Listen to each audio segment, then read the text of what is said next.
بسم اللہ الرحمن الرحیم۔ ناظرین، استقبال ہے آپ کا اویسی شفا خانہ میں۔ ناظرین، آج میں آپ کو بتلانے والا ہوں ہم بستری کے وقت یہ سب آداب ملحوظ رکھا جائے، یعنی سیکس اور جماع کرنے کے وقت کے چند آداب۔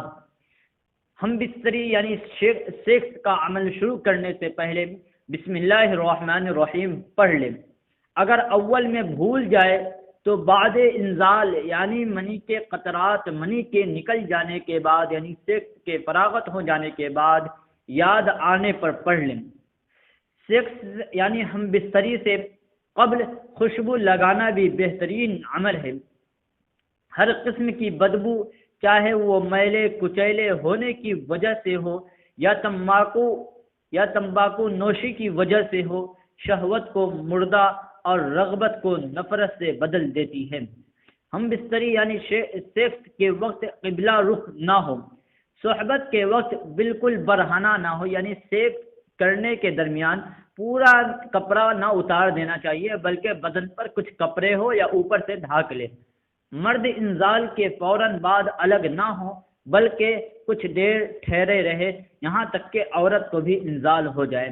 اگر ایسا ہو کہ عورت کو پہلے انزال ہو جائے اور مرد کو بعد میں انزال ہو تو ٹھیک ہے، لیکن اگر کبھی مرد کو پہلے انزال ہو جائے اور عورت کو انزال نہ ہو تو انزال کے فوراً بعد مرد عورت کے وہاں سے جدا نہ ہو جائے، بلکہ وہاں پر اس کی جگہ پر کچھ دیر ٹھہرے رہے یہاں تک کہ عورت کی گرماہٹ دور ہو جائے اور عورت ٹھنڈا ہو جائے اور اس کا بھی انزال ہو جائے۔ جب انزال ہونے لگے تو اس وقت کی دعا پڑھ لے، یعنی انزال کے وقت جو دعا پڑھی جاتی ہے وہ دعا پڑھ لینی چاہیے۔ جو آپ نے اسکرین پر دیکھ رہے ہیں یہ دعا بہتر ہے پڑھ لینی چاہیے۔ اگر ہم بستری سے فرزند پیدا ہو تو اس کو ہرگز شیطان ضرور بچائے گا، یعنی اگر آپ یہ دعا پڑھ لیں گے جو آپ نے اسکرین پر دیکھ چکے ہیں تو اس سے یہ ہوگا کہ آپ نے جو سیکس یا ہم بستری یا جماع کیا ہے اس کے ذریعے اگر اولاد پیدا ہوگا تو وہ شیطان کے زر اور شیطان کے پنگے، شیطان کے چھیر و چھاڑ سے اور شیطان کے زر سے وہ محفوظ رہے گا اور شیطان کا اس پر قابو نہیں چلے گا۔ اس لیے یہ سب باتیں ملحوظ رکھی جائے۔ بہتر یہ ہے کہ ہم بستری یعنی سیکس سے پہلے عورت کو پورا گرم کر دیا جائے، بالکل یوں ہی عورت کے اوپر نہ چڑھ جائے، بلکہ عورت کو پہلے پورا اچھی طرح گرم کر دے۔ اس کے بعد جب عورت کے طرف سے کچھ اشارات ہونے لگے تو آپ اپنے قدم کو بڑھائیے، یوں ہی نہ کہ زبردستی۔ بسا اوقات ایسا بھی ہوتا ہے کہ عورت راضی نہیں ہوتی ہے اور مرد چھیڑ چھاڑ شروع کر دیتا ہے، اس سے عورت کو تکلیف ہوتی ہے اور اس کو گرا معلوم ہوتا ہے۔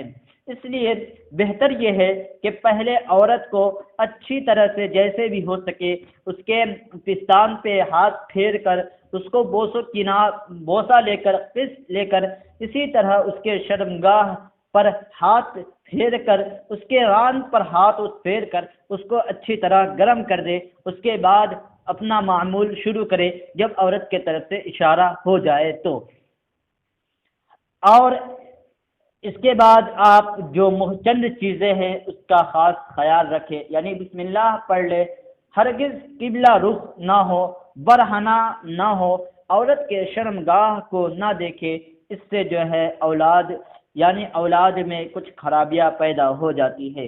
ان سب باتوں کو ضرور ملحوظ رکھے۔ ناظرین، اخیر میں گزارش کرتا ہوں کہ اگر آپ نے اب تک اویسی شفا خانہ کو سبسکرائب نہیں کیا ہے تو سبسکرائب کر کے بیل آئیکن کے بٹن کو ضرور دبا دیں، ساتھ میں لائک اور شیئر کرنا نہ بھولیں۔ آپ اپنے دوستوں تک پہنچائیے تاکہ آپ کے لیے صدقہ جاریہ ہو جائے۔